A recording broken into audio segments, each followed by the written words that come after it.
the desert of the real.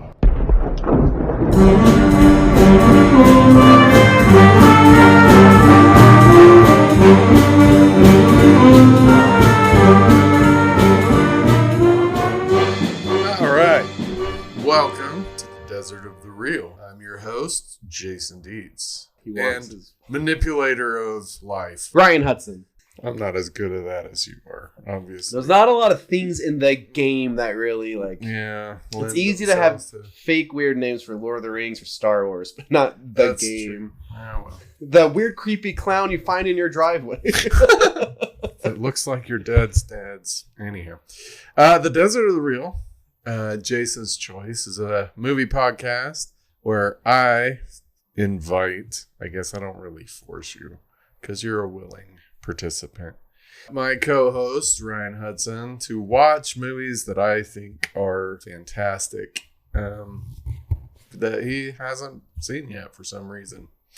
We're two English language arts high school teachers with graduate degrees, and we attempt to use our academic training to dig deeply into movies. We explore the creativity, philosophy, film studies, and ethics in our films, and push our listeners to think critically about their entertainment. Thank you again for tuning in, for listening. Do you tune into a podcast? Sure. Okay. For tuning in, for listening, for being a consistent supporter of, whatever this is, the art of exploration. Yeah. We love you, and we're glad that you're here. We do. We are. Dr. Dietz. Master Hudson. Teachers, how's your summer vacation going so far? The week of it I've had so far. Yeah. It's been really good. I've read, I think, 4 books so far. Wow. Which is... Actually, my wife has read about 4 books. Well, I haven't read a book yet. Yeah. I'm reading a book right now written by Tom Hanks about making movies, but it's all fictionalized. Like, the characters and people are all... They're making, like, a fake movie, but it's got to be all based on, like, true... Real experiences. Yeah. Because it's how, like, the tiny details are in depth. I haven't finished it yet. It's been a while. Well, I'm looking for, like I said, a replacement for one of the books that I read with my dual enrollment students. So yeah. I have actually a very large stack of books on my end table that I'm working through. I may have found it, maybe. So we'll see. So the game. I feel like we need, before we get too far in, we just have to address that you lost the game. We're going to talk about the game. I don't lose the game. Because I never think about it. When we're thinking we got to just get around that. The game, that's the thing. Man. The game. Do you think this movie could have had a better title, though? Yes. Part of me thinks the title could have been something better. I think it would have been much more famous with a better title. I think that's not an inaccurate idea. Think you're right. This one does. You also have to admire the audacity of any movie that puts the word "the" in front of anything, because they're, it wasn't the Birdemic, it was just Birdemic. So, I mean, that's humility there on the part of Nugent, and whereas David Fincher, game, the Lord of the Thrones, the Lord of the Rings, that's double Return of the King. So there's a lot of those in Tolkien. Another reason to be celebratory that we're moving on. If you have not seen David Fincher's 1997 movie, The Game, we will be getting into spoilers, but for sure, the brief summary of what the movie is, because I didn't know anything about this. I had seen the trailer at some point, but I don't know, a guy does things in the middle of the night and he's trapped. But it's more like he accepts to do the quote-unquote game, does not know what it is, and the mysteries and twists and turns keeping you, the audience, like, what is the game, what isn't the game, and what is real, what isn't real. I'm glad you mentioned what is real and what isn't real, because we'll certainly be talking about that. And that's basically all you should know. Yeah, I mean... I wouldn't want to know anything else, I think. It's a kind of a standard Michael Douglas. He's not one of my favorite actors. But he's not bad. He's, I think, a great actor. When does he ever be anything other than the guy he is in the game? Okay, he's kind of a slime ball. Right. Like in movies. He always is. I mean, He's always rich, handsome, yeah. slime bally guy. But he does that well in this movie. Basic Instinct. No. Another movie with I'm aware of what it is. with and I Michael blocked it out. Michael Douglas in San Francisco being kind of a slime ball. But yeah, a lot more gratuitous. Risque. Yes, a lot more risque.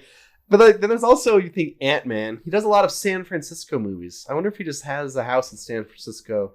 Like, I'm gonna. That way he doesn't have to drive to. I'll work here. But I don't know what else there is. But he does pretty well in this movie.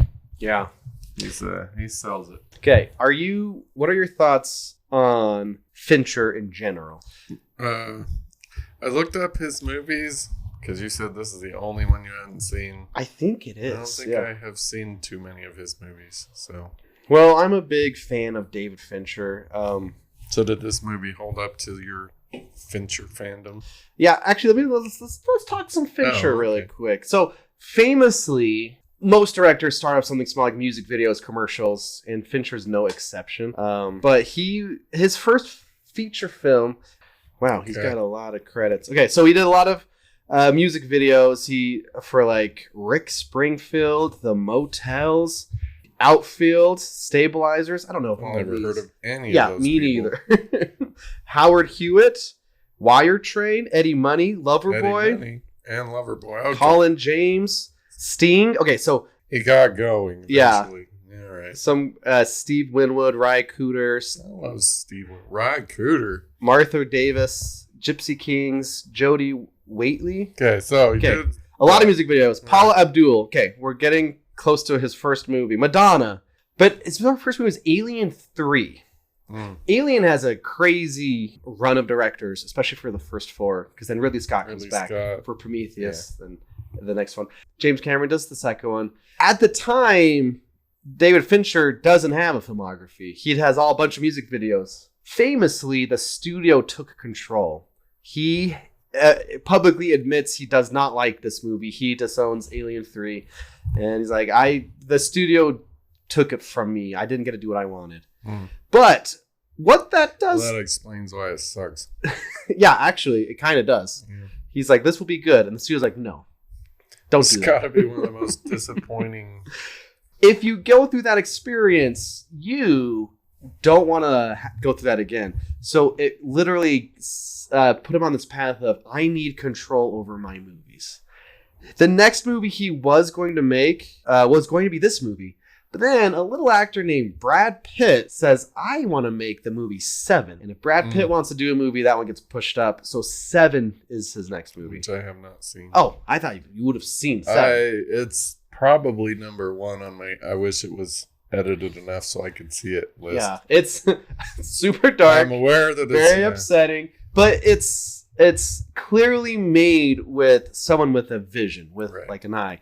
So the next movie is this movie, which does get lost in his filmography because after The Game is another Brad Pitt movie, Fight Club, which at the time, and kind of still to this day, it's kind of like a big film bro type of movie. It's like, hey, you got to see Fight Club. It's got these deep thoughts. Even though it makes no sense at all. You don't like it, which I liked it until the reveal, and then I'm like, no. No. And then a movie you love, so is Panic Room. Oh, I do. Okay, so I guess I do like it. Yeah. He does Zodiac, which I think is really cool. I've seen it. It was okay. I like Zodiac. And then Curious Case of Benjamin Button, where now finally he's starting to get like a recognition by like the Academy and stuff. That's his first movie that gets like nominations and things in a big way. Then he makes arguably what I think one of the best movies is The Social Network, about making Facebook. Have you seen that one? Yeah. Because I love that one. And it's basically really all dialogue and engaging. And Girl Dragon Tattoo. And then he gets into TV with House of Cards. He does Mindhunter. Gone Girl's in there. Mank and The Killer was his last movie. Anyway, so that's his filmography. Pretty decent. I think it's really decent.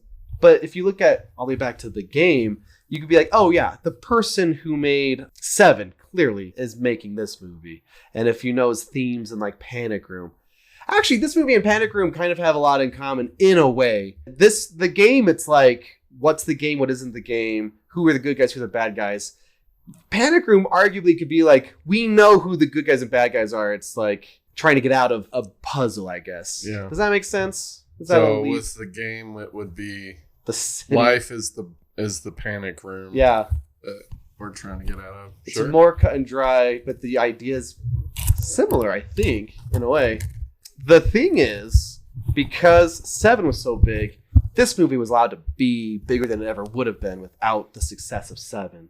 In terms of how like much money he was able to get to make the movie and stuff.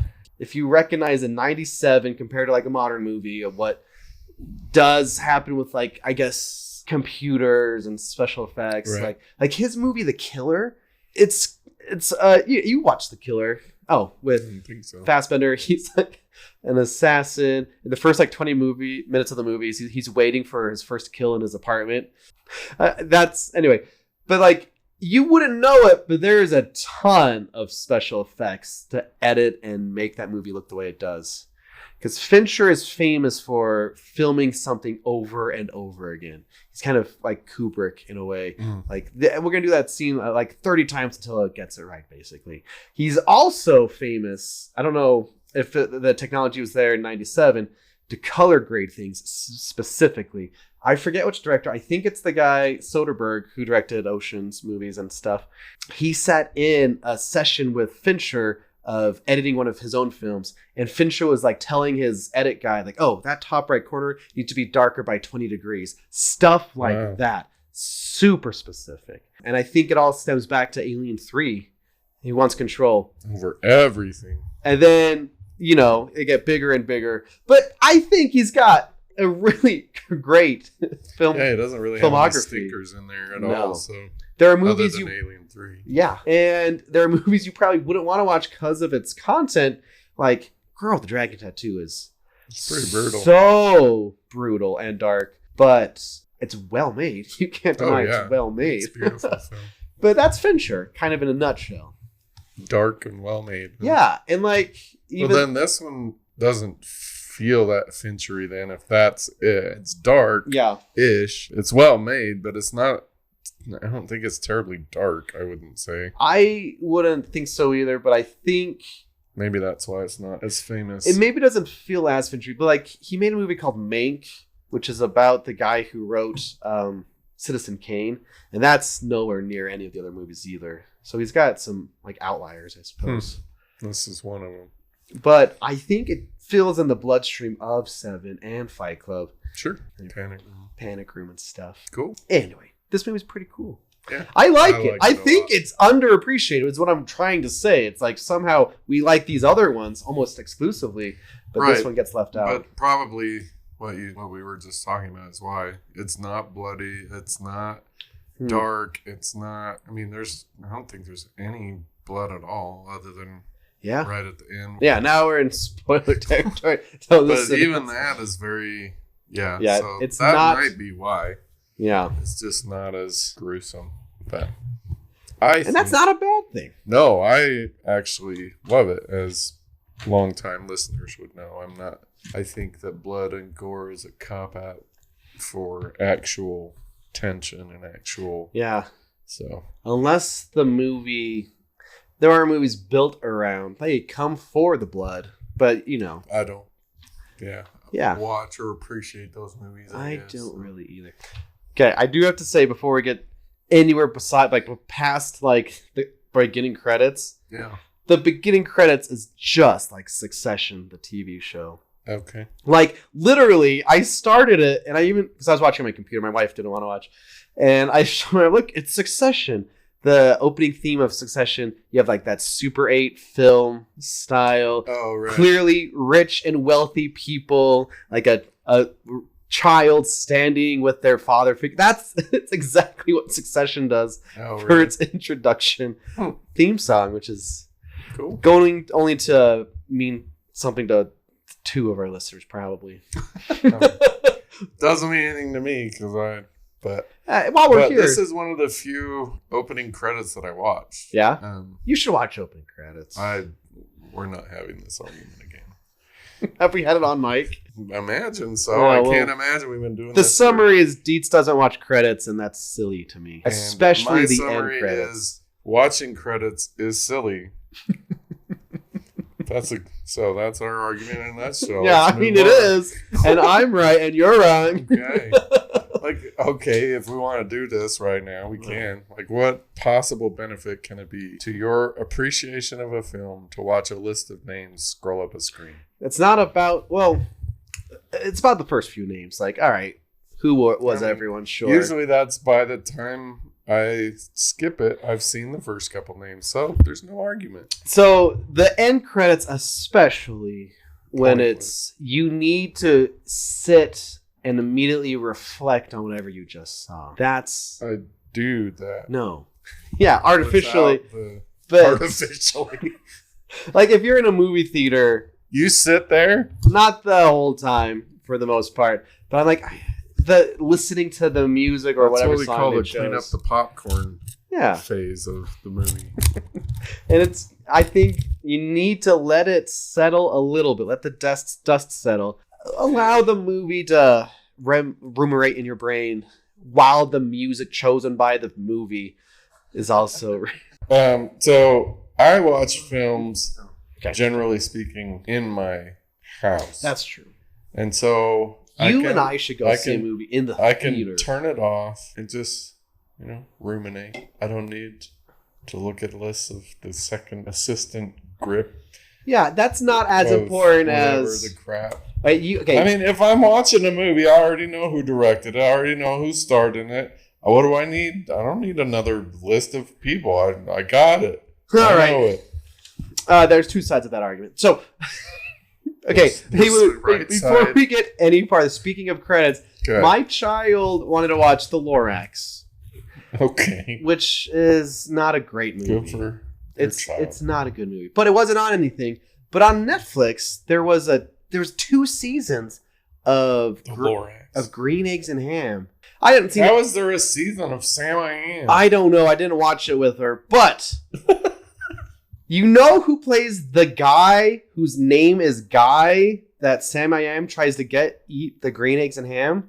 No. Michael Douglas. Wow. And I was like, did the credits just say Michael Douglas? Wow.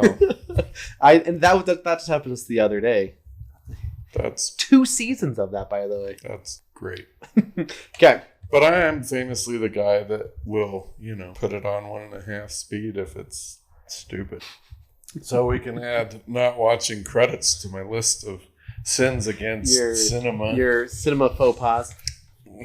Okay, so I love how in this movie, what is his character's name? I guess I can't even tell you that. I don't know.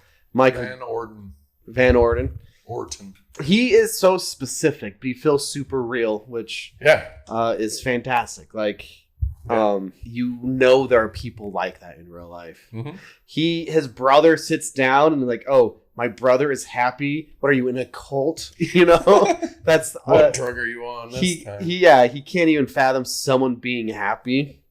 Yeah, he does. Yeah, a really good job of being. And okay, so at this point, since we're starting in, I want us to think about is this movie based on a cliche? Which I've seen this, I don't know how many times, probably 6 or 7 times. This is the first time I'm like, is the depressed, sad, super rich guy, is that a cliche? Or is that like actual? Are all super rich people like this? Because that's all we don't ever see in film, a super rich person that's like happy with their lives, do we? Yeah, because even in, we'll say, Succession, which is about like billionaires and stuff, they're also Okay, so and that's like a modern example. So I want to know if this is a cliche or if this is a legitimate philosophical stance. What I would assume is true is that no matter who you are or how rich you are or poor you are, dealing with life's issues is just dealing with life's issues. But rich people deal with them with a lot of money. But it's not that. He's alone. That's true. And I think that maybe that's the part of it I'm interested in. So in order to become incredibly wealthy, do you have to alienate yourself?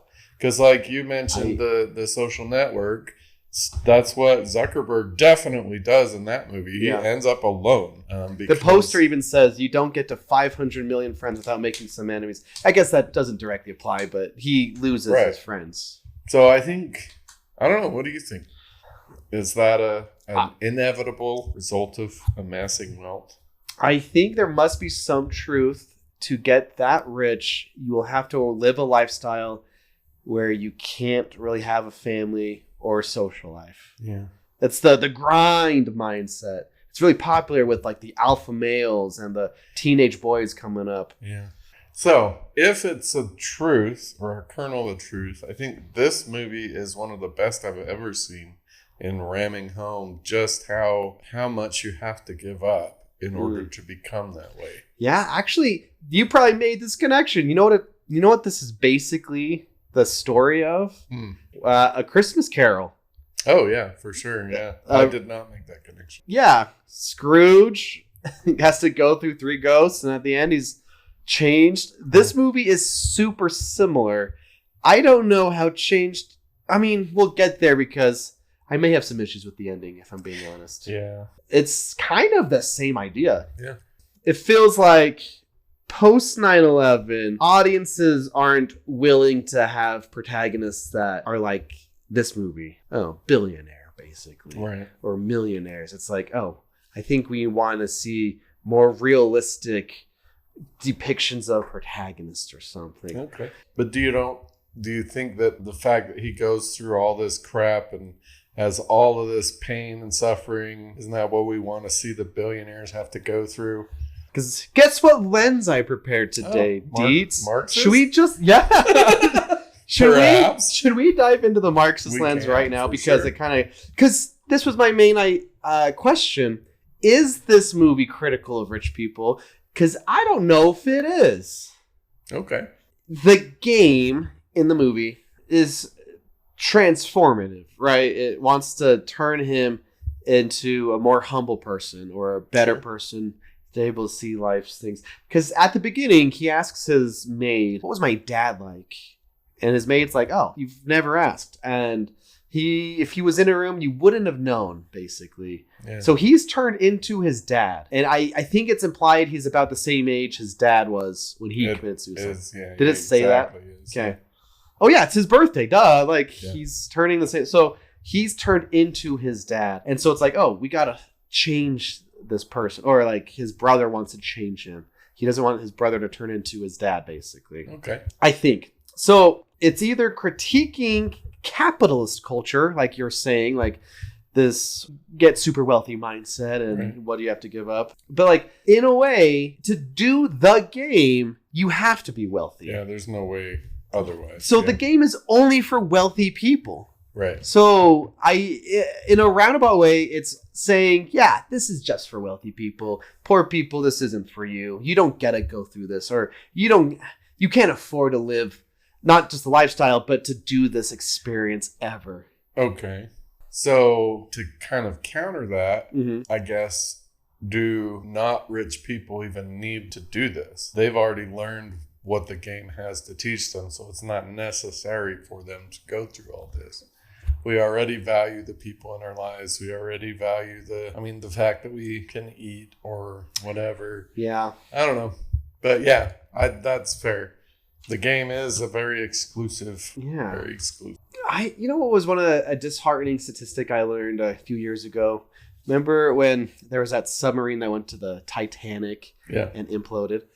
One of the people on there was a billionaire, and his net worth was like common knowledge.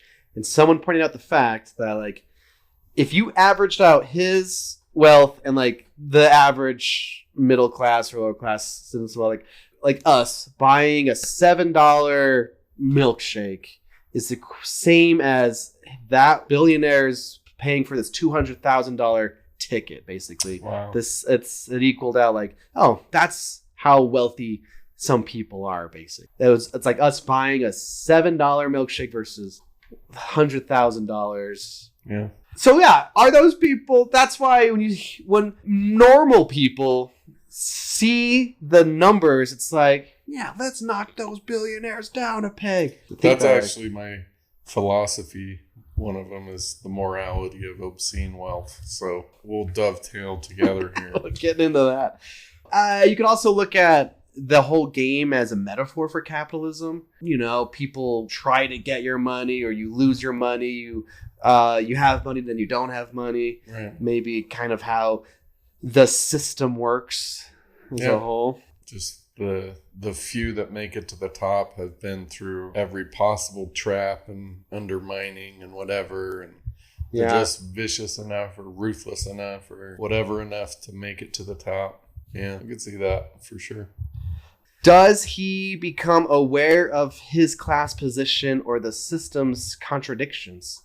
And I think that's kind of what the movie is going for, because literally gets to the point where he at the end gives away his father's watch. I think that is the breaking point as a character. He gives away his symbolic, like the thing that tethered him to his father, basically. Right.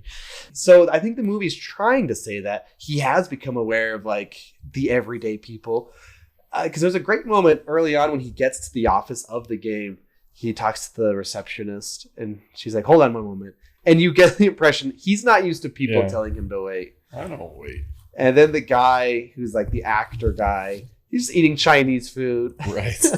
And it's like clearly below his standards. But he's like hooked. He's like, I want to know what this is. Yeah. What is this thing going on here? And like the waitress at first, it's like he's, I don't know, like they're all working people are bugs to him or something. Right. Yeah. You know? Oh, yeah. We get that for clearly. And by the end, they are more on a level. Yeah. But the thing is, he's still rich. I don't know how much changed he truly is. I agree. I don't know. That's why this is a movie I always wondered, like, what happens next? Because it's implied that he is going to try and, get the girl, quote unquote. They go to have coffee at whatever. But what happens after that? It's like I've always wanted a Scrooge or Christmas Carol 2. Yeah. So how long does that last? Right. We don't know. There is a funny, well, I don't know if people like it, but I think it's kind of funny. It's on Apple. It's got Ryan Reynolds and Will Ferrell, where it's like the ghosts of Christmas present. Oh, jeez, that's a horrible. Have you seen it? Yes, my kids made me watch that. I know. I'm not saying it's a misunderstood. I think it's a fun concept, though. It's like, let's choose the corrupt person to fix. But it starts out with like some lady. It's like, I won't get mad that you kick your ball in my yard.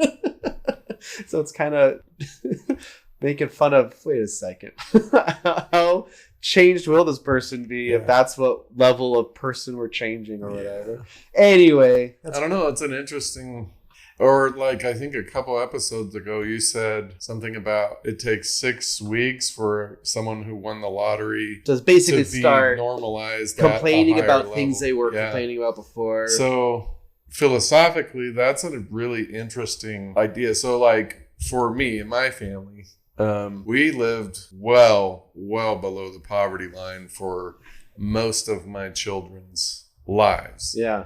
And we were happy. Like we had everything we needed.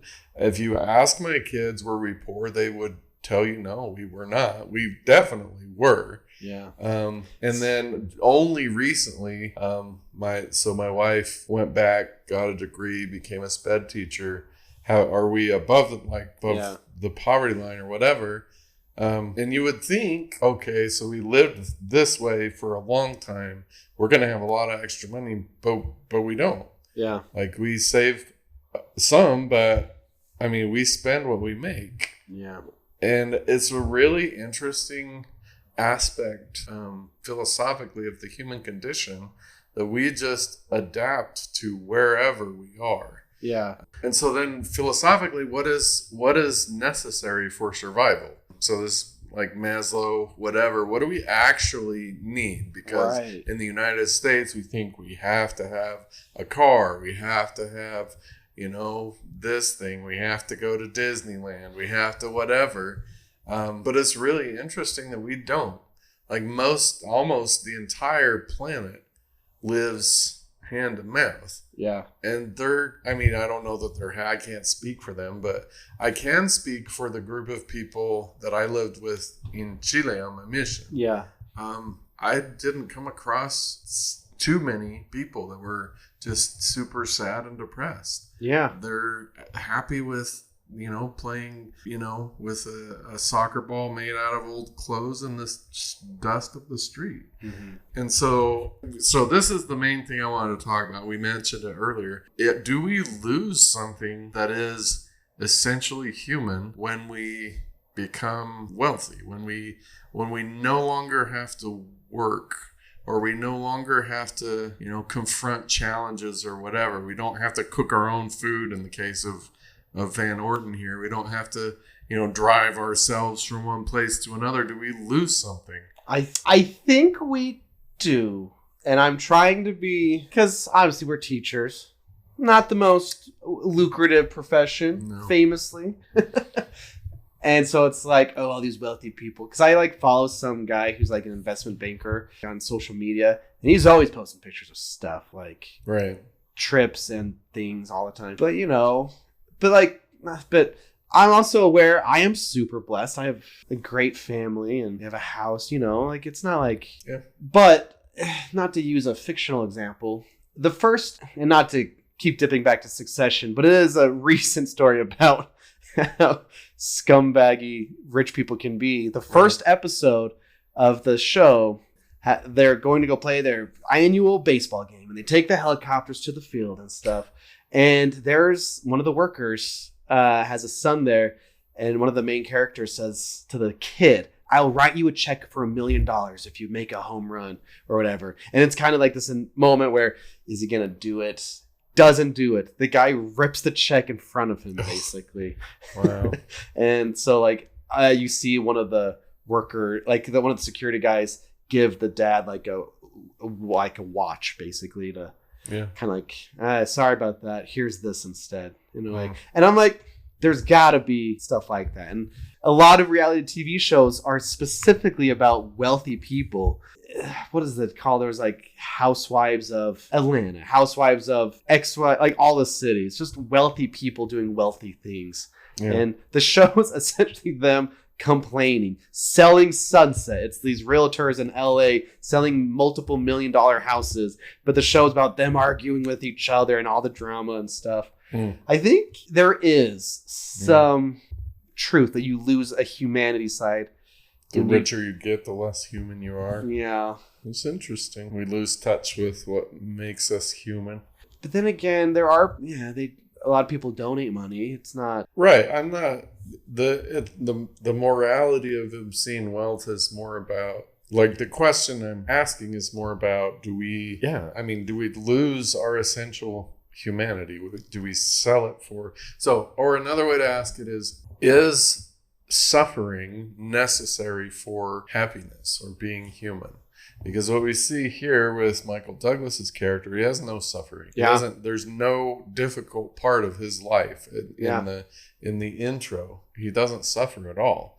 And we could pretty easily argue, based on his interactions with other human beings in the first 30 minutes of this movie, he's no longer human. You mentioned that. He views humanity as ants or whatever, and he's above them. So do we give that up when we pursue and acquire wealth? I think we do. We could look at, and I'm sure there are people that acquire wealth morally or ethically. We just don't ever hear their stories. And so maybe I'm playing into the cliche that all wealth is acquired by stabbing people in the back and stepping on people, but there is a lot of that. What is it? That one company, BlackRock, that there's buying houses. They're buying everything, and they're a company. You can't buy a house sometimes because it's owned by a company that wants to sell it for higher than it needs to be. Yeah, stuff like that. So maybe the Bible is right. Well, the love of money is the root of all evil. Evil being the selling of our core humanity and for wealth. I don't know. there's a verse that says, "Blessed are the meek." Sure. I mean, we don't have to stick with Christianity. I think all of the major Eastern philosophies are also not anti-wealth, but pro embracing simplicity. Like Buddha famously has nothing. He just goes from place to place. He eats what people offer. And so there does seem to be, if that many massive philosophical schools all counsel to not to avoid wealth necessarily, but to embrace simplicity, embrace basic humanity over the pursuit of wealth, there's got to be something there. And I don't know why we don't, as I guess Americans, why we don't recognize that. We're like, oh yeah, sure, yes, I need, want to be humble, whatever. I want money. I understand I'm supposed to be that, but I really want this car or this whatever. And so we pursue it. I'm worried about my children and the not specific social media, but like society, how it's changed even in the last few years. Like I saw a video the other day of a kid with a stack of money recording a video like he was like a rapper or something. Yeah. And I'm like, that's not good. Yeah. So I don't know. But yeah, but the point is, or in the movie, the tricky thing about the ending, it's like he does go back to his life. Right. He does, even though he experiences arguably homelessness, he wakes up in Mexico. Right. He gives away everything. Right. He's brought to like his lowest point, but in the end, he's going to have his old life back. So, yeah, you're right. You're right, and that's fair. So maybe this isn't a 5-star movie. But and we'll get back to like the plot in a little bit. The movie does play with what is and what isn't the game, though. So it's kind of fun to be like, oh, now they're just stealing him from him, Right. But that's not exactly how the movie ends. There's one more. So it's not a Matchstick Men kind of. Yeah, actually, this reminded me of Matchstick Men a lot. And this, I noticed that watching this, I'm like, oh, this is a kind of movie that I seem to come back to as a favorite. Just because it's the mystery, it's the can you outthink the thinkers kind of movie. So. It's also similar we talked to in K-Pax, where what's the truth, what isn't the truth. Because K-Pax is he an alien or is he not? Is he a crazy person? So I seem to have, I guess, a niche genre, whatever that genre is, seems to be my one that I enjoy the most. So here's something I found with using the Marxist lens still, and so capitalism as savior. Ironically, the same system that traumatized him offers the means of his redemption, suggesting a world where capitalism both causes and cures alienation. Mm-hmm. Yeah. Might be a stretch, but... No, it's not a stretch. I just think what you've been talking about suggests that isn't true. Yeah. Because he's going back to the system. So... Unless he does get changed. Right, but we don't know. He's going to go coffee with the girl. Well, right. And so we're left with, especially with that end, that he's not changed. He's still going to get what he wants. Yeah. He's still going to whatever. I would suggest that's kind of... Yeah. I don't see his character doing a complete 180, if I'm being honest. Right. Not at all. Although there is a lot more movement in his character than some of the like Gimli or what's his face? Legolas, yeah. So I don't know.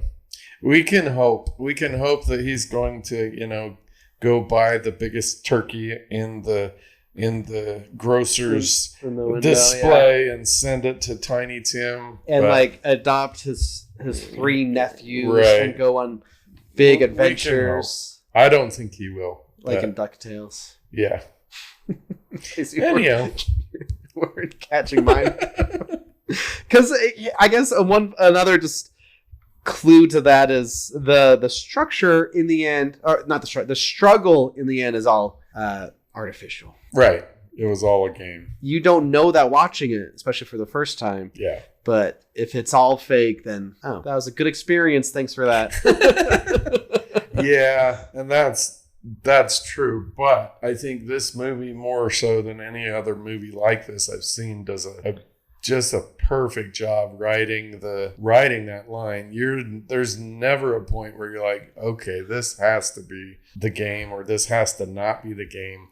It's always forcing you to analyze, okay, would they do this? Would they not? And that's okay. One of my other main complaints is I don't think it plays around with that enough, if I'm being honest. Okay. And I also kind of struggle with this with another movie that came out around this time. I think the next year is The Truman Show. I love The Truman Show. And Truman Show is also a movie like, what's real? I don't think it plays enough with that type of thing. But in this movie, which is kind of curious, what was up with the late 90s? We were kind of interested in viewing people's lives in a different way. Was that the birth of reality TV? It was in the late 90s? Reality TV was just around the corner because Truman Show is clearly pre-reality TV. Is it? Okay. They predicted it really scarily. Why would people be obsessed with watching that? Oh yeah, we would. We will. Yeah. This movie is more about I guess even though they're not watching it, I thought of Truman Show though. Oh yeah, because it's all a production. He even walks in at the end. Everyone's just taking lunch at the same time, which is kind of funny. But but my complaint is there should have been some things that clearly weren't part of the experience, and he just assumed it was. I feel like it all. I don't know that he thinks he's in the game. Maybe that's fair. Until the end, I don't know. That's probably a fair critique. Because then you have to start assuming, all right, how much money are we talking here with this? Right. They set up an office. They leave the office. They have to have multiple cars and multiple places to do things. Right. They get picked up by this taxi. Good thing he has the key. He almost died. He could have died there. There was a diver. Oh, was there? That's what they said. Oh, yeah. All right, I missed. I've seen this so much that all of the moments that where they're like, oh dang, that could have gone really poorly. There's a safety net there for it. Yeah. So, but it was fun. As I said, my wife was not watching, but I was watching on my computer. I was literally anything would happen. I'd be like, is this the game? Yeah. Yeah. And yeah. But could he sue this company for interfering with his work? Probably not, because he signed a form. That's true. Which is another piece of this that's really interesting to me, because at one point he says, let's see, you really think I'll participate without knowing the specifics? He says to the actor guy that's bringing him in, and then he does. Yeah. And so we get this sense to kind of go back to the loss of humanity tied to wealth. We get this sense that maybe part of what it means to be human is the possibility of loss. And he's missing that. There's no danger in his life. There's no way for him to lose. There's no way for him to come up short. Yeah. He's the god of whatever industry it is that he's in. Yeah. And so he goes back on himself. You really think that I would? He does. Yeah. And so he maybe another piece of being truly human is the threat, however real or large it is, of danger or loss, and that's a part of what it means to be human. And Van Orton's character isn't human. He's something else. Yeah. Because he even has a part where he goes to the guy with the pictures. So, what, are you trying to blackmail me? Even if we go to court, and he doesn't even say something to the effect of, even if I lose, it won't hurt me. Right. Type of thing. Right. That's how wealthy he is. Yeah. Yep. So I think this movie, by the end, he's still not human. Yeah. And so one reason I love this movie so much is we have Douglas's character as this is what our society has created. This is the Ubermensch, the guy that we all want to be. Yeah. And it just clearly demonstrates to us this is not a human being. He really has very little emotion. That's all burned out of him. He doesn't care about people. That's all been burned out of him. Yeah, he goes home and watches the news, which is still kind of like work, essentially. Right. He has no concern outside of making money. That's all been burned out of him. Yeah. And so the crap that he has to go through to at least even touch his humanity is really interesting, because I mean, we don't go through that kind of stuff, but metaphorically, we have, in our case, the looming riffing, reduction in force is a part of the danger that makes us be alive or feel alive. Yeah. And so I think that, to come back to your Marxist critique of this is a movie about the danger of capitalism in a very real sense, not in any other way other than, you're going to end up losing what it means to be human. You're going to lose the reason why you're pursuing the wealth in the first place. But I don't know. I think it does a really good job of that. So. I don't want to sound like a broken record, but I do worry about the kids we teach. Actually, one of the most viewed streaming services is YouTube. Right. Even more so, I think, than Netflix, because it's got to the point where I don't want to watch something. I just want to have something on or absorb it, or in the background sometimes, or whatever it is. But like, you have like Mr. Beast, who got incredibly wealthy through YouTube. And now he's got TV shows on Amazon and stuff. He's kind of, people like him. There's other guys too that I don't know, but they're becoming idols. Like, I want to be just insanely wealthy. Yeah. I had a student once, and this was years ago, and I also don't even remember his name, so I feel like I'm pretty safe to say this. He told me all the time, he told me once that his goal was to be wealthy. Right. He was also incredibly lazy. Right. It's like, I don't know how you're going to accomplish that. You don't do the little homework we're doing right now. Yeah.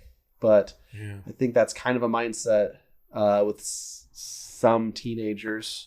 Or I don't know, I guess. I think it is. It is. We talked about this an episode or two ago, about the idea that this upcoming generation recognizes the system sucks. Yeah. It's broken. Yeah. We could talk about the degree, a bachelor's degree doesn't mean what it used to mean. But I think they're missing the next step, which is the system's broken. Mm-hmm. This is what I'm going to do about it. It's just, they're stuck there with, I want to be rich, the broken system. I'm going to sit here until someone makes me rich or whatever. Yeah. And that's unfortunately not how the world works. Yeah. We see the Michael Douglas character from here. He's rich. He does nothing all day. Yeah, I think I'll do that. Yeah. But we miss the sale of our humanity that is between here and there. Because, and we both teach English, which is one of the core classes. But I personally feel like English is the most connected to the arts than, for sure, science and math and history, because English has fiction and more playing with ideas. I feel like is it fair to say the arts being less emphasized kind of leads to some of these troubles or some of these problems, where it's like, here, instead of focusing on something you're passionate about, focus on how do you get the most wealthy. Right. Yeah, I would say for sure. Like, I mean, we've said this a number of times. I know. I have kids ask me all the time, why are you teaching high school? Like, you've got a doctorate, you've taught at universities. Yeah. Why you can make way more money out. Like, it doesn't even occur to people that you should do what you love and be with people that you love and do what fulfills you and drives you. It's all about money. And so this film is almost 30 years old. Yeah. We haven't gotten better. This is still what most people want, to be obscenely wealthy, to be able to just sit somewhere and do whatever and eat $5,000 fish and whatever. But I think that this is I mean, because he's not any happier at the end than he was at the beginning. He's gone It's through implied crap. he is, I think. But we don't get that sense. Yeah. I mean, he maybe is more humble, maybe. Like we have that great scene. Probably my favorite scene in this movie is when he walks into the cafe near the end looking for a ride to San Francisco. Oh, yeah. And he's just completely humble, completely. And we juxtapose that with any other restaurant scene in the movie where he's not at all. Would it have been a better ending if it wasn't the game? It was like, oh no, you got swindled. Right. Yeah. I think it would have been. That he just got played by his brother all the way out. Now it also would have been like Matchstick Men, even more Right. like it's where it's like, well, just start over and you can maybe be relatively successful in something else. Right. That would have been a better ending, It I would think. have. Deets. I agree. And then if that had been the ending, we would have had the opportunity for him to say, okay, this is more valuable. Yeah. Or for him to say, oh, okay, well, now it's really on. I'm going to go tear down some more people. And he didn't learn anything at all. It made him a worse person. Right.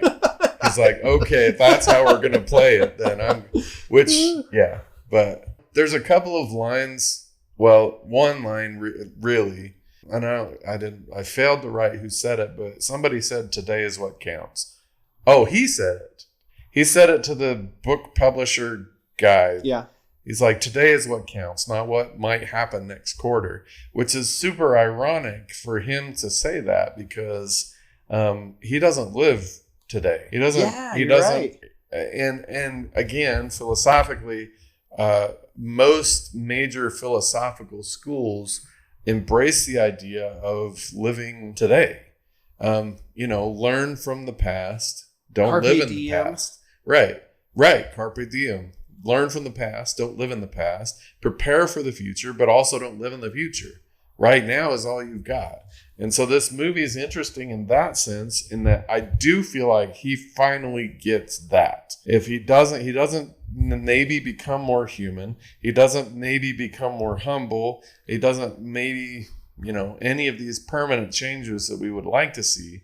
But I do think that he realizes that I have only today. And so that's why he goes out and asks the lady if she'd have coffee with him. So, Yeah. You reminded me of a quote from Music Man, I love music. which you probably are familiar with. You pile up enough tomorrows and you'll find you are left with nothing but a lot of empty yesterdays.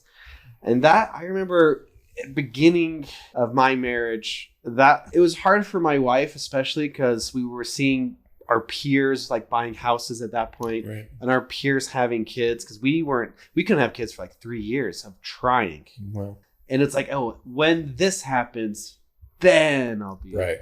And yeah, like I said earlier, like my life is good. Like we have a house, we have kids and stuff, but there's other things to worry about or For sure. focus on. So what's the good fallacy? It's a false dichotomy, like thinking, oh, as soon as I get this, then my life can start. Oh, I don't know if it's false yeah, dichotomy. it's not a false dichotomy. I don't know if it's even a fallacy, but like the idea, the mindset of if this happens, Once this happens, yeah. I'll be happy.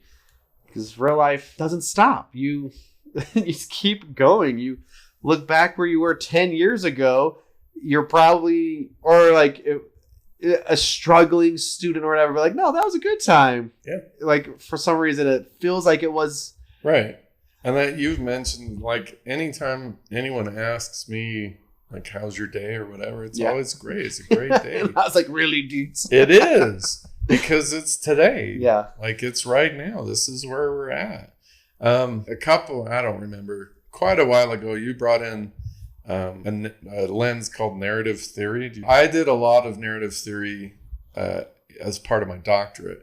And one of the interesting things about narrative theory is because we are so interested in stories and movies and whatever, we get this false sense that stories have beginnings and endings.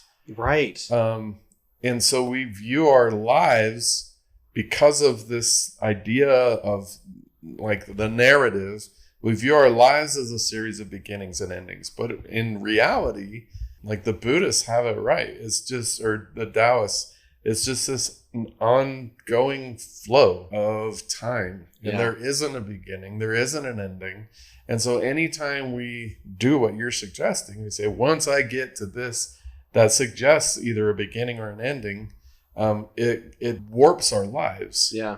Every day is a beginning and an ending. Every moment is a beginning and an ending.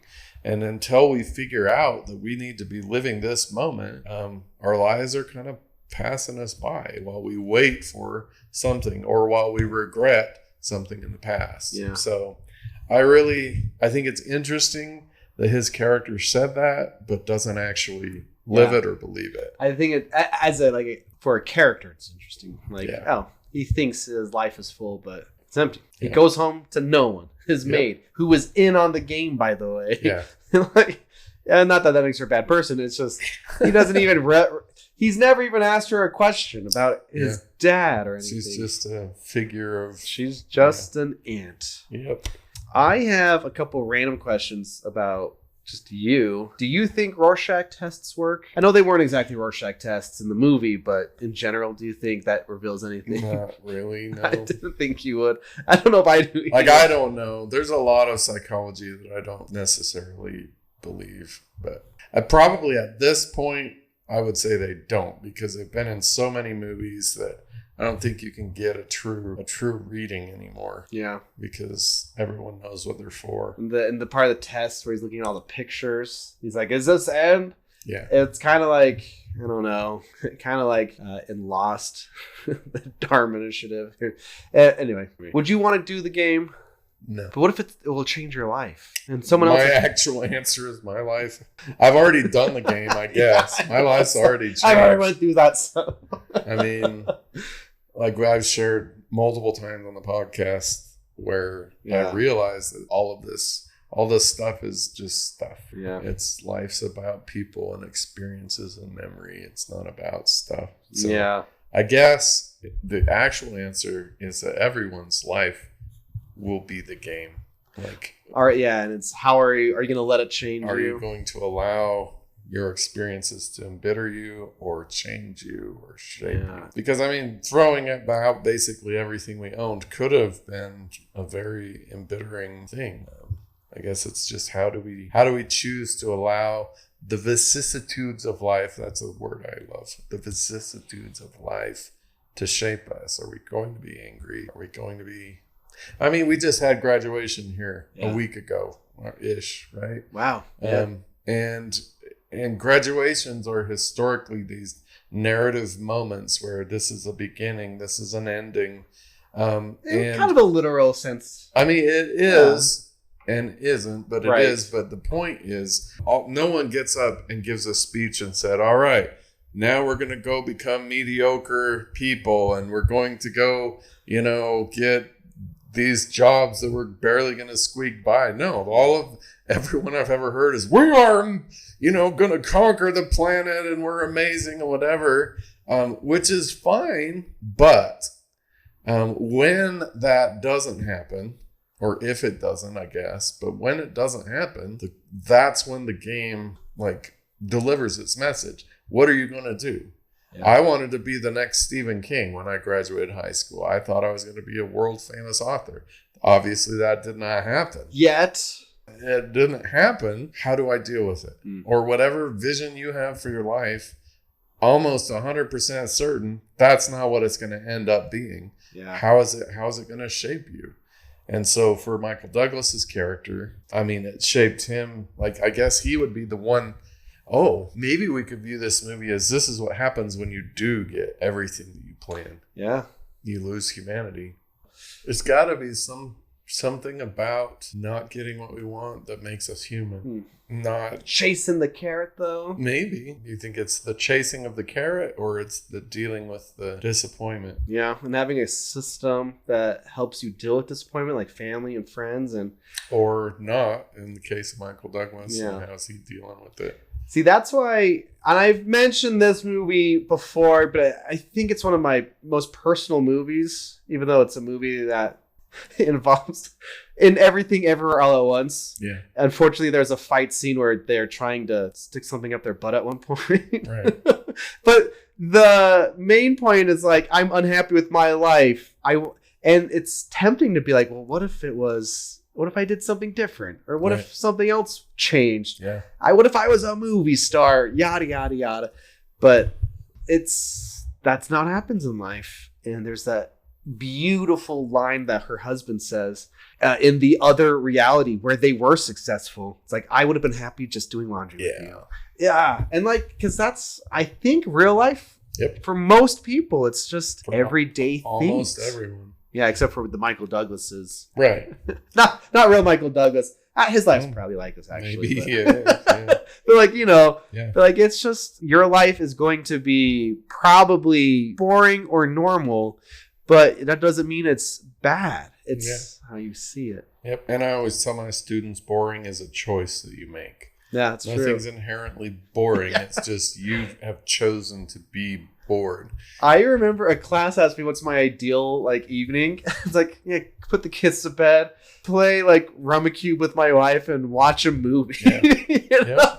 They're like, that's the dumbest thing I've ever heard. Like, no, that's like, No, that's real. That sounds like real. Such a good time. Yeah.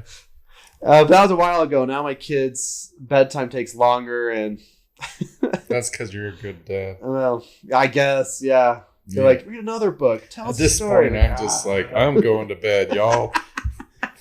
But my youngest is 14, so they can kind of handle it. Yeah. So I do have one thing I would like us to play with before we're done. It's the idea of worldview, like how we view what the events are that are going on around us. Mm-hmm.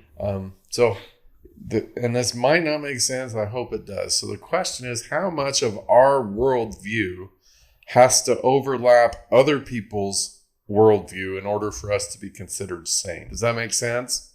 So, for example, in this film, Michael Douglas at various points tries to convince people, like, this is going on. This is not normal. This is not whatever. And it would be very easy to consider him insane at various points. Yeah. Like all these people are chasing me and they're trying, okay, that sounds a little bit like paranoia. Maybe we need to get you to a doctor. Yeah. But it's real. So yeah. in how we interact with the world and view the world and the events of the world, how much of our way of thinking about that has to overlap with other people's ways of thinking, do you think?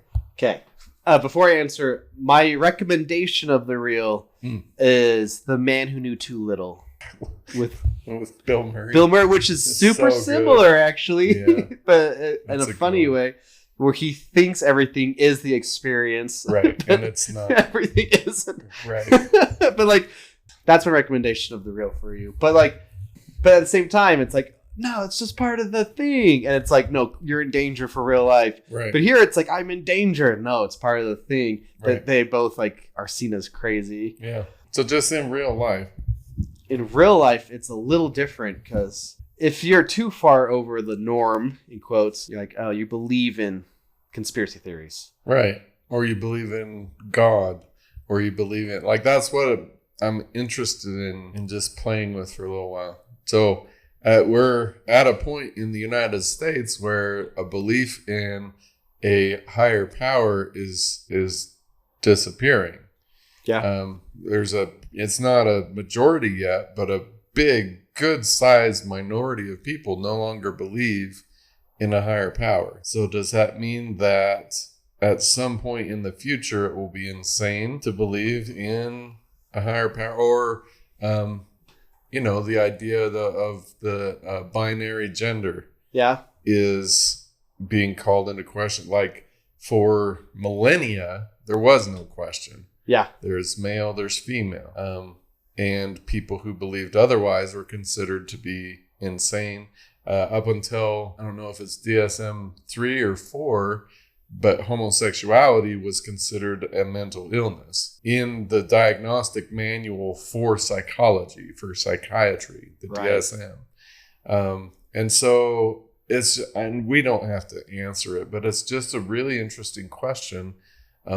about reality and about sanity. Like, how much of the way that we think of the world has to overlap with other people's ways of thinking about the world in order for that to be real. And I feel like with the last election, that's become even more real, where you will see people say, if you voted for the other person, I'll discredit anything you think or believe. Right. And it goes both ways, depending on who's saying it. Right. And like, that's already becoming America right now. Yeah. I mean, it's been that way, but I feel like it's more that way. Probably because of issues like that, where there's just such strong, opinions, whether it's religion or Right. like sexuality and stuff, where people just are adamantly firm in their belief one way or the other about things. Not that it's all black and white, I guess, or like there's those people and that people. It's like some people have, it's more nuanced, what I'm trying to say, but it gets, the problem is when it loses nuance in arguments, Right. Like, which is where we're like, I don't remember where I saw it, but there was I don't know what they're called. It wasn't a graph. It was like a flowing, what are they called? Anyhow, it's a graph that moves through time. What is that called? Anyhow, it's like 1940 politics. So it goes 1940, we were here, and then 1945 and 1950, whatever. And you see the liberal and the conservative were a lot closer on this graph in the 40s, 50s, 60s. And then we watch it as it becomes increasingly polarized and there's less and less in the middle. So what do to stick with psychology, what we're seeing is what, if this were happening in an individual, would be schizophrenia. Two very distinct, separate ways of looking at the world existing in the same group. Like the liberal and the conservative viewpoints are rapidly approaching the point that they don't overlap at all. I'm not interested in this politically. I'm interested in this in terms of philosophy. So what happens, or what is the inevitable conclusion, I guess, when worldviews no longer overlap? It like Civil War? Yeah. It's Civil War. It's colonization. It's interesting philosophically to be alive right now as we watch this happen. Yeah. I don't know that, and I'm not predicting anything, FBI don't come get me, whatever, but I don't know that we're too far off the point that America won't be able to exist as it is currently, because the worldviews are so diametrically opposed to one another that we can't.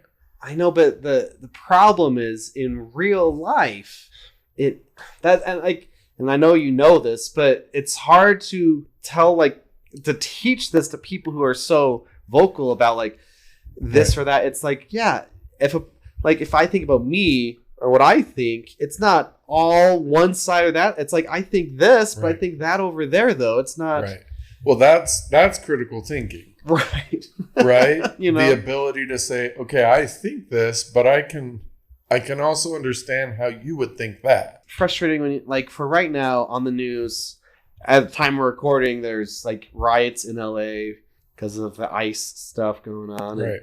But you'll just see someone on Twitter say, this is bad or whatever, and get like 100,000 likes. Right. But then there's other people saying, no, this is why it's not bad, and all the likes. But what about the complex issues that that's beyond the black and white, good versus bad arguments? Yep. I don't know. My point is, there's vocal people. And with specific ideas. On the extremes, and there's nothing in the middle. Yeah. And so another thing that I take out of this movie, kind of stretching it, but is like, this is my pet project, the de-othering. Right? The idea that we as a species have to start seeing ourselves in other people, or the end is coming. Like colonization is only possible if the people that you are colonizing aren't like you. Yeah. They're lower than you. Like we see with Michael Douglas. All of the people around him are, you said, bugs, right? Yeah. Or ants or whatever. He doesn't see them. Ant-Man. He was Ant-Man. Oh, it all came back full circle. Okay. And so the way that Michael Douglas treats people around him, I guess society can function because there's only one of him. But what if society becomes half of society is Michael Douglas-y in this movie, and half of society is treating the other half of society like Michael Douglas does? What happens? It falls apart. It disintegrates. We have war. We have, all of this. And so this, again, is my pet project. But we, listener, as critical thinkers, I feel like it is incumbent upon us to start thinking critically about the people around us, especially about people who have opposing viewpoints to us, and see the humanity in them. They're just like us. They're human beings just like us. They go through the ups and downs just like us. They're in the river of life just like us. We have to, or the world is going to end as we know it, I think. I know, but people are dumb sometimes. We're not critical thinkers. Yeah, I literally saw, I forgot what actor it was. There's someone posted something about an actor, and a comment was like, wait a second, aren't we supposed to hate this guy because of something they said? Absurd. And I'm like, what are you talking about? You saw one thing somewhere that said this person's bad because of a thing, and now you don't even know. You just took that for granted. Whatever. I'm worried about the lack of critical thinking. Me too. Worry about a lot of things. But, like we already said, I don't think that means your life is bad. Like because bad things are happening in the world doesn't mean it needs to take over your life and mentality, I guess. Right. I totally agree. Yeah. Today can be the greatest day every day. Take care of the people around you. Think critically and spread critical thinking. Yes. And the challenge with spreading critical thinking is it's not natural. Yeah. And in our society, we seem to be increasingly embracing natural. Like it just comes easy. It's doesn't require effort or work. Critical thinking, especially if you're not in the habit of doing it, is very difficult. It requires a lot of challenging of your own way of thinking about things. Requires patience too, because the other side that you probably don't agree with isn't probably using critical thinking. Right. And they're very loud and they're very obnoxious and whatever. But like I said, and I don't want to sound like the guy on the street corner, the world is ending, whatever. But I mean, we're seeing it. We're seeing it. The polarization, the schizophrenization of America. Yeah. The idea that we can't hold two worldviews simultaneously. And inevitably, holding one view strongly is going to require you to view the other group as insane. And then what do we do with insane people? Well, we got to take them out. We got to take them down. Like, I don't feel like I'm being absurdly doom prophesying in what I'm saying and what I'm taking out of the game. We have to de-other. We have to think critically about other people, other people's points of view. We don't have to agree with them. That's not what I'm saying. There are people in my home that I will never agree with in terms of certain political views. However, I live with those people every day. And you love them. And I love them, and I have a great relationship with them. Even though we are never going to agree on something that's very fundamental and very important to both of us. It is possible. And we, I think, have to start moving towards that if we're going to preserve our society. So there you go. That's my takeaway from the game, is we have to learn. We have to learn from the challenges, from the difficult, hard things that happen, and we have to recognize those same things are happening in the lives of our opponents, the lives of the people that have differing viewpoints from us. They're just as human as we are. So yeah, I don't know. That's my final thoughts on the game. We didn't really talk much about I think the plot movie itself. I know, but I liked where we went, I think. Yeah. I guess there's not, I mean, there is a plot for sure, but it's just a series of unfortunate events kind of plot. Yeah. And so there's not any piece of it that stands out, but the plot as a whole works, I think, perfectly. Because when I'm approaching these movies, I'm looking for, and we'll talk about some of this when we get to our next episode in a minute, that we'll be recording in a minute. Yeah, you'll listen to it in a week. I look for the part where I'm like, oh, they kind of fudged that, or that doesn't make, there's none of that in this movie. Everything in this movie flows directly from everything else in the movie. Yeah. And so there's not really a point in it where you could be like, okay, let's talk about this or this or this. Yeah. So I feel like, yeah, we did it justice with what we did. Yeah. And I love it when we uncover something unexpected. Yeah. Because the game is mostly about, one guy going through a bunch of crap. A bunch of stuff. But now here we are talking about America splitting up. Yeah. I remembered my other question I was going to ask you. Would you have brought in that clown if that was in your driveway? Into the house? Into the house. Set it up in a chair. Heck no. Also, it's in the chair. The maid would have totally seen it. Right. Doesn't say anything like, I'm going for the night. Bye. I'm like, no one question about that clown. There's just a clown sitting there. No, clowns are not my favorite. Yeah. I would not bring a clown into my house. Because it is my favorite horror novel. In it. Yeah. Pennywise has permanently ruined clowns. For probably a lot of America, actually. Yeah. Do you remember in 2016, the whole people dressed up as clowns? Yes, I do. That was crazy. My cousin was a senior, and they legitimately canceled the prom because somewhere near the area, a clown was spotted. Really? Yeah. Wow. Anyway. That's crazy. I feel like the poster kind of leans into the clown thing. But then again, we started off like, if it wasn't called The Game, if so something else, I feel like would have. It was an unfortunate title. Yeah. I was trying to spit fire name, I couldn't think of one. But yeah, there's issues in the world, but we need to learn to change, to love each other, and to think critically.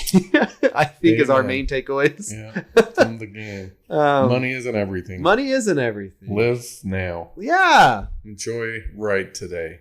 Be where you're at. Be present, I think is what Buddhism would say. Yeah. Be present. So we love you. Thank you for listening. Think critically. And amen. De-other. I'm going to start throwing that. Yeah, I think. De-other the people around you, especially the ones that you don't agree with. We've gathered some go-tos. Yeah. Take care of your circle. Don't de-other. No. Don't other. De-other. Don't other. We have to de-other is what it is. And social media bad, but we didn't get to that one today. No. Well, kind of. Anyway, we love you. We do. Thanks for listening. Bye.